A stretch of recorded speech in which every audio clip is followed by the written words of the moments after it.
ज्योतिराव फूले की पुस्तक गुलामगिरी के पिछले एपिसोड में हम इसके 16वें भाग को कंप्लीट कर चुके हैं, जिसमें महात्मा फूले द्वारा लिखे गए एक पत्र के ऊपर हमने चर्चा करी, जिसमें वे 3 प्रतिज्ञाओं के साथ अपने शूद्र भाइयों का आह्वान करते हुए कहते हैं कि यदि उनके शूद्र भाइयों को अज्ञान के अधिकार से निकलकर ब्राह्मणों की गुलामी से मुक्ति पानी है तो वे उन्हें संपर्क कर सकते हैं। साथ ही वह इस पत्र की कई प्रतियां छपवाकर ब्राह्मणों और ईसाई मिशनरियों को पढ़ने के लिए उनकी प्रतिक्रिया जानने हेतु भेजते हैं। लेकिन अफसोस की बात, कोई भी अखबार जो है उस पर प्रतिक्रिया छापने के लिए तैयार नहीं होता। लेकिन कोल्हापुर का एक अखबार इस पर अपनी प्रतिक्रिया लिखते हुए कहता है कि महात्मा फूले जैसे लोग और ज्यादा इस देश में चाहिए। इन सब चीजों के ऊपर चर्चा हमने पिछले एपिसोड में कर ली थी। अब हम चर्चा को यहाँ से आगे लेकर चलेंगे और इसके पवाड़ा की तरफ बढ़ेंगे। तो चलिए मेरे साथ। जय भीम, मैं शालिनी और आप देख रहे हैं अंबेडकर नामा। पवाड़ा।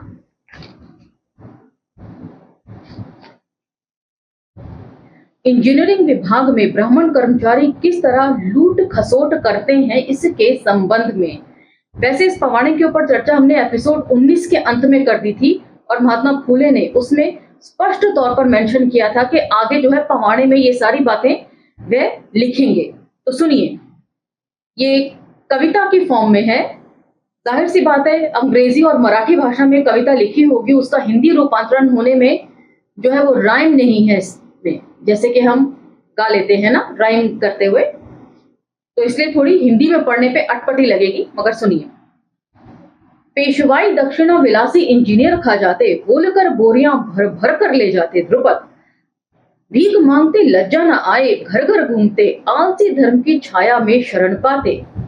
बेगारों का धंधा नीच मानते ये स्वार्थी, कितनी चापलूसी करते ये पाखंडी। ब्राह्मणों का कसब लिखने की बाबूगिरी करते, अनपढ़ कुनबियों को दिन दहाड़े लूटते। हाजिरी बही खाता हाथ में लिए साइट पर जाते, हाजिरी मजदूरों की मौज मजे से लेते। लांछना देने पर मजदूरों को काम से भगा देते, उन पर फजूल का दोष लगाते। मिस्त्रियों को धमकियां देकर, कान पर फेटा लुढ़काकर, स्वांग बेगारी दिखलाकर खड़ा रहता दूर जाकर। आंखें सफेद सी बनाकर, कहता दांतों तले मूठ दबाकर। आंखें सफेद सी बनाकर, जब हम किसी को आंखें दिखाते हैं, अपनी आंखें बड़ी बड़ी करते हैं, तो हमारी पुतलियां जो है वो बड़ी हो जाती हैं और सफेद भाग जो है आंख का वो दिखने लगता है। आंखें सफेद सी बनाकर, कहता दांतों तले मूठ दबाकर। चल जा दूर छोड़कर साइट को, ले जाते बगल में मिस्त्री को। शुरू कर देते कानों में बातों को चाल, फिजूल हाजिरी लिख नाम पढ़कर सुनाते, रिपोर्ट बार बार देखते रहते। बेगारों का धुस्सा दबाकर आसन पर बैठ के बोलकर बोरियां भर भर कर ले जाते। तो इसमें वो पूरा जिक्र कर रहे हैं कि किस तरीके से मजदूरों का ये लोग शोषण करते हैं। मजदूर यदि अपनी मजदूरी में से कुछ हिस्सा इनके हाथ पर नहीं रखें, ब्राह्मणों के हाथ पर जो ऑडिट कर रहे हैं पूरी चीज का, तो ये लोग मिस्त्री से कहकर उनकी नौकरी ही खा जाते हैं। और अपना जो है वो किस तरीके से सारे अकाउंट्स में हेराफेरी करते हैं, और कंस्ट्रक्शन पर जो सीमेंट वगैरह की बोरियां आती हैं वो भी किस तरह हेर फेर करके उससे अपने घर बना लेते हैं। आगे इन सब चीजों का जिक्र है, सुनिए। फिजूल हाजिरी लिखकर नाम पढ़कर सुनाते, रिपोर्ट बार बार देखते रहते। बेगारों का धुस्सा दबा आसन पर बैठते, होलकर बोरियां भर भर कर ले जाते। पांड्या दिन 12 सारे माह में भर देता, शेष 18 अपनी मुट्ठी में रख लेता। 8 दिन काम नहीं, शेष 7 साथ में रहता, बाकी बेहिसाब भर्ती करता। लोग तेरे घर में सिर्फ पगार के लिए, हाथ में चवन्नी मेहनताना उनके लिए। मतलब खुद तो मोटी पगार पाते हैं और मजदूरों को सारा दिन मजदूरी में खटने के बाद बहुत थोड़ा सा पैसा उनके हाथ में रखते हैं और उसमें भी अपने हिस्सा ले लेते हैं। सभी औरतें बच्चों को छोड़ 26 दिन रहती, शेष बाकी गिनती करती।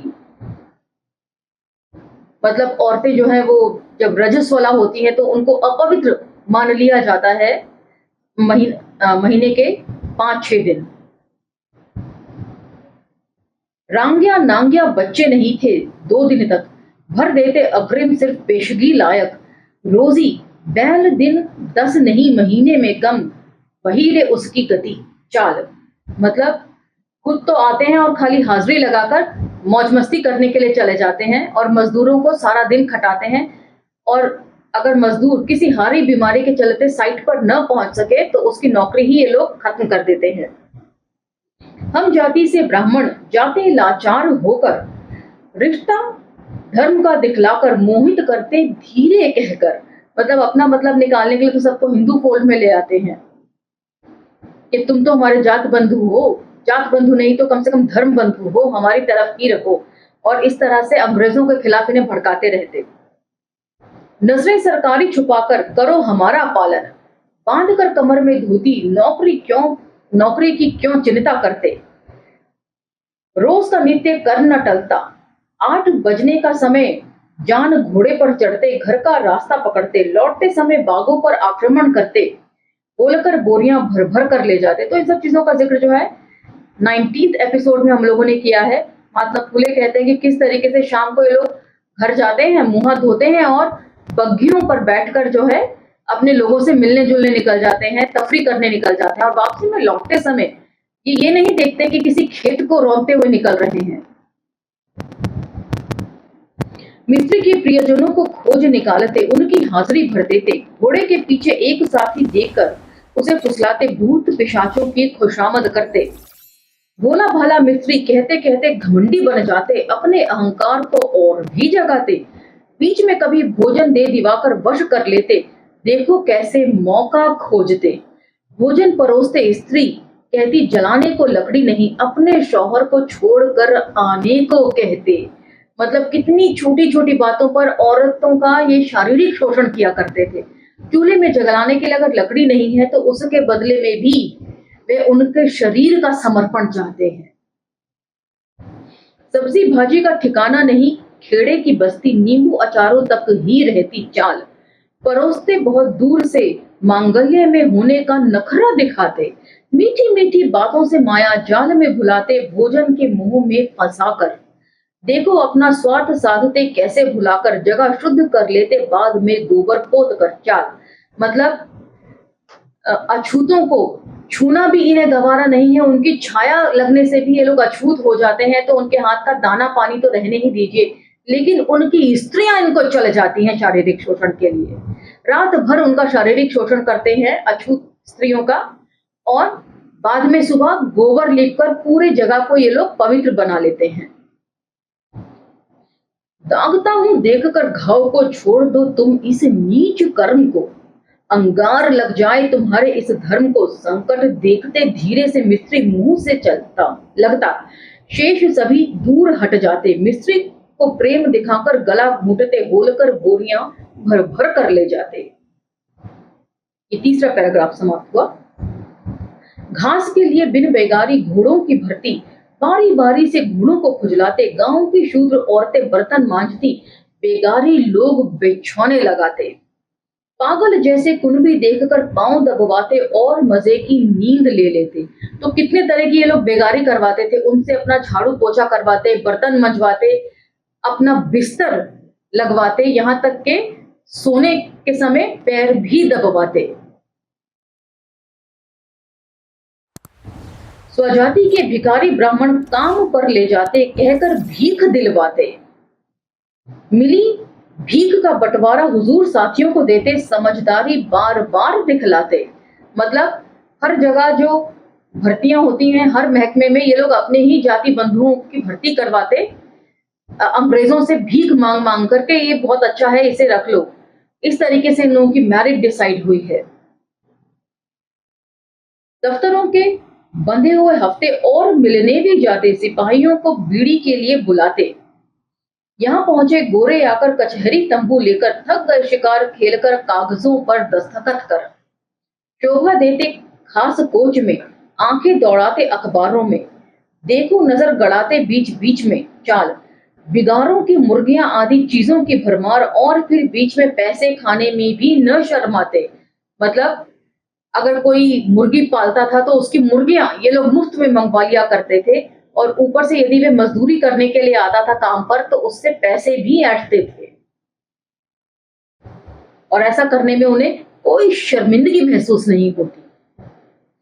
बटलरों के हाथों बोरे जुलाब करवाते, होलकर बोरियां भर भर कर ले जाते, फिजूल पैसा माटी में पानी की तरह बहाते, कागज पत्र आंकड़ों में लिखते, लूट खसोट का पैसा याद भोगियों की होती, हिसाब किताब में मेल बराबर बिठाते, खजाना खाली देख लगान तय करते, हड्डियां कुरनाबियों की चूसते, कर्मवादी नौकर बनकर लखपति, पांवों तले पिसती कुलबियों की छाती। टोक वालों को इसका रहस्य समझते ही त्यागपत्र देते, अपने मकान की मंजिल पर मंजिल चढ़ाते। न्याय कहते, अब तुम हमारे भूस्वामी, दया नहीं शूद्रों के प्रति कितनी मनमानी। कहता हूं मैं अपने अनुभव की बातें, कहता हूं मैं अपने दिल की बातें। सब जाति के लोगों को चुन लो, दो उनको संख्या के बल से। तो कितनी बड़ी बात है। दशकों पहले महात्मा फूले इस बात को कह रहे हैं कि जिसकी जितनी संख्या भारी उसकी उतनी हिस्सेदारी। कह रहे हैं कि हर जाति के लोगों को चुनो और संख्या बल के हिसाब से उन्हें नौकरियां दो। सबका काम अलग अलग तय कर लो, होगा सबके सुख का साधन। चाल मैंने गलती से अवगत कराया, एक जाति के खतरे से जगाया, शूद्रों को मैंने बंद दरवाजा दिखलाया। चाल एक जाति के सब मिलकर देश को ठगते, शेष सारे मुंह ताकते रहते। न करो एक जाति की भर्ती, ज्योतिराव कहते, होलकर बोरियां भर भर कर ले जाते। 5वां पैराग्राफ यहाँ समाप्त हुआ। तो 5 पैराग्राफ की ये कविता है, पवाड़ा है। उसके बाद अगली कविता है अभंग। मारवाड़ी बनिया, ब्राह्मण पुरोहित आदि लोगों की चालाकी के बारे में। ये तन लपेटते लंगोटी, घूमत हलके पाछी, एक धुस्से के अलावा नारियों को कहाँ मिलता बिछौना। जानवरों के पीछे दिन रात में बच्चे घूमते रहते बनपन में, रूखी सूखी से पेट पालते, उसी में ही धन्य समझते। रहता कपड़े लत्तों का अभाव, सो जाते एक दूसरे से लिपट के मनभाव। मतलब सर्दी के मौसम में इतना भी नहीं ये लोग कमा पाते हैं किसान और मजदूर के रजाई या कंबल खरीद सके। जैसे तैसे भूसा बिछाकर अपने आप को गर्म रखने के लिए चादर ओढ़कर उसी में लिपट कर एक दूसरे से चिपक कर सो जाते हैं।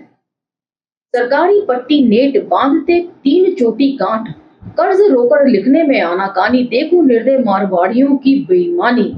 अज्ञानों की समझ में न आती कुलकर्णियों की लिखी पंक्ति, वकीलों की रहती महंगाई, जजों को दया नहीं कोई, पाप पुण्य जहां फिक्र नहीं, सिर्फ पैसों के लिए दादा भाई। सब जगह सब हर दिन मिलते एक जगह ही, शूद्रों की किसी को कोई परवाह नहीं। राजा धर्मशील कहलाते, अब क्यों पीछे हट जाते। बढ़ाओ इन्हें केवल वो अक्षरों की पहचान, निषेध कर इनका ज्योति कहे जागो मेहरबान। तो मतलब बहुत अच्छे से इन्होंने लिखा है। हमने पहले के एपिसोड्स में भी ये सारी बातें पढ़ी हैं कि किस तरीके से मारवाड़ी बनिए ये लोग ऐसे लोगों को ढूंढते रहते जिन्हें पैसों की गरज हो, जो अनपढ़ हो, अज्ञानी हो, और फिर साहूकार से कहकर इनको पैसा दिलवाते और शर्तों में जो है ऐसी शर्तें लिखते जो किसानों के विरुद्ध हों। फिर आपस में एक दूसरे का झगड़ा करवाते हैं और जब कोर्ट कचहरी होती है तब फिर इन्हीं लोगों का भला होता है, क्योंकि नीचे से लेकर ऊपर तक सिस्टम में यही लोग हैं। अभंग ब्राह्मणों की पाखंडी ग्रंथों की चालाकी के संबंध में। तीसरा पवाड़ा। रजाई की गर्माहट में आई अंगड़ाई, नींद नहीं आती निकम्मे को। ओस बिंदु से जब लथपथ रहते थे खेत बंधावन, बैलों को चराए आधी रात को। खाना पीना नित भरपेट कर्म कांडों का ठाठ, संध्या के लिए पाठ मौन मुख। ठीक ठाक करते बैल बंडी और हल को, टूटी हुई डोरी से बांधते उसको। पांव में जूतियां चमड़े की, चुन्नट की धोती, पगड़ी का बोझ उनके मैले कुचैले कपड़े, नंग धड़ंग वह बम्ब लंगोटी बहादुर, चिथड़ियां सिर पर धुस्से भी। बोझ शुद्ध मिलता घी का परोसा भात पर, करते चेष्टा चार निराले, ज्वार की दलिया मट्ठा भरपेट, सुख नहीं कुछ भी हमारे किसानों को। टेक कर तकिया के सहारे काम लिखने का बोल घमंडी के भैंसे जैसे। मतलब किसानों की इतनी दुर्दशा है, किसानों के पास अपने हल बांधने के लिए भी जो है वो ढंग से रस्सी नहीं है, और उनको दाने, किसान जो सबके लिए अनाज उगाता है वो खुद कितना दाने दाने को मोहताज है, इसके ऊपर चर्चा कर रहे हैं। और एक ब्राह्मण है, तर माल खाते हैं और तकिया पर अपना पसरे रहते हैं, भैंसे की तरह मोटे मुष्टंडे हो गए हैं ये खा खा कर, और किसान जो है वो दुबले हुए जा रहे हैं भूख के कारण। जूतियां बिना पांव चले हल के पीछे दिन रात हाँकते हैं बैलों को गीतों को गाते गाते, मतलब गानों में जो है किसान अपने गम को भुलाते चलते हैं। थाली पिकदानी भरी दोपहर में द्विज विदिन ब्रैकेट ब्राह्मण आदि नींद लेते बिछौने में, सिर्फ तंबाकू चूने में मलकर खाते मीठी मीठी नींद लेते कंबलों में। तो किसान जो है वो अपनी भूख को मारने के लिए खाली चूना और तंबाकू घिसकर खाते रहते हैं, और ये लोग मीठी नींद लेते हैं कंबलों में। इंद्रिय बुद्धि दोनों को समान, फिर ब्राह्मण क्यों सुखी हुआ इतना। साइंटिफिक अप्रोच के साथ यदि आप सोचेंगे तो हरेक में जो है प्रकृति ने हरेक को बुद्धि एक समान दी है, आप उस बुद्धि का कितना इस्तेमाल करते हैं अब ये आपके ऊपर होता है। सत्ता की मस्ती में उनकी शिक्षा बंद कर दी, शूद्रों ने स्वीकार कर लिया हमेशा के लिए। मनु जलकर खाक हो गया जब अंग्रेज आया, ज्ञान रूपी माँ ने हमको दूध पिलाया। अब तो तुम भी पीछे ना आओ भाइयों, पूरी तरह जला के खाक कर दो मनुवाद को। हम शिक्षा पाते ही पाएंगे वह सुख, पढ़ लो मेरा लेख ज्योति कहे। मतलब फिर से ये सब बातें हमने पहले के एपिसोड में पढ़ी हैं, वही बातें यहाँ पर रिपीट हैं कि पढ़ लिख कर जो है फटाफट आगे बढ़ जाओ, अंग्रेज आज हैं और कल नहीं होंगे, तब फिर कहीं दोबारा से तुम्हारी वही हालत ना हो जाए जो अंग्रेजों के आने से पहले थी। इसलिए मनुवाद से मुक्ति चाहते हो तो पढ़ लिख कर फटाफट आगे बढ़ो। चौथा व अंतिम अभंग, ब्राह्मणों की चालाकी और शूद्रों के भोलेपन के संबंध में, ये वाला। रोने लगते पड़ोसियों से आंसू नहीं आंखें पोंछते, दाम लेते रोने लगते बहुरूपिया स्वांग रचाते। सर्व साक्षी जगत उत्पत्ति उनको ना चाहिए मध्यस्थी, पाखंडी के सौ नखरे करते पूजा दाम लेते। अनाड़ियों को बातों में बहकाते, पापी जब का स्वांग रचाते। वकीलों का डर नहीं करता हमारा सर्व न्यायी, भाता सबको है समान, नहीं किसी को बेईमान। मुट्ठी भर ब्राह्मण शूद्रों के घर में बहकावे की करते बातें, सुनो ज्योतिबा का सार, डालिए स्वयं विदिन ब्रैकेट भगवान पर भार। मतलब कह रहे हैं कि भगवान ने सबको एक समान बनाया है, भगवान और भक्त के बीच में पंडित पुरोहितों की मध्यस्थता नहीं होनी चाहिए, उनकी कोई जरूरत नहीं है। और यदि भगवान से ही भला होना है तो डायरेक्ट भगवान से बात कीजिए, पंडित पुरोहित को बीच में माध्यम क्यों बना रहे हैं, इनको दान दक्षिणा देते हैं आप। इसी से पता चलता है कि पंडित जो हैं वो कितने धूर्त हैं। भारतीय किसानों की दुर्दशा के लिए आर्थिक गैर बराबरी जिम्मेदार ज्योतिराव फूले। लास्ट में महात्मा फूले का ये कोट यहाँ पर लिखा हुआ है, जिसे मैंने अभी आपको पढ़कर सुनाया है। तो ये कविताएं आपको कैसी लगी मुझे कमेंट सेक्शन में फटाफट लिखकर बताइएगा। इसी के साथ आज का ये एपिसोड समाप्त होता है। पसंद आए तो लाइक शेयर सब्सक्राइब करना ना भूलें। सोशल मीडिया के अन्य प्लेटफॉर्म पर भी आप हमें फॉलो कर सकते हैं अंबेडकर नामा के नाम से। इसी के साथ अब मुझे आगे दीजिए, मिलते हैं अगले एपिसोड में अगली वीडियो के साथ। जय भीम, धन्यवाद।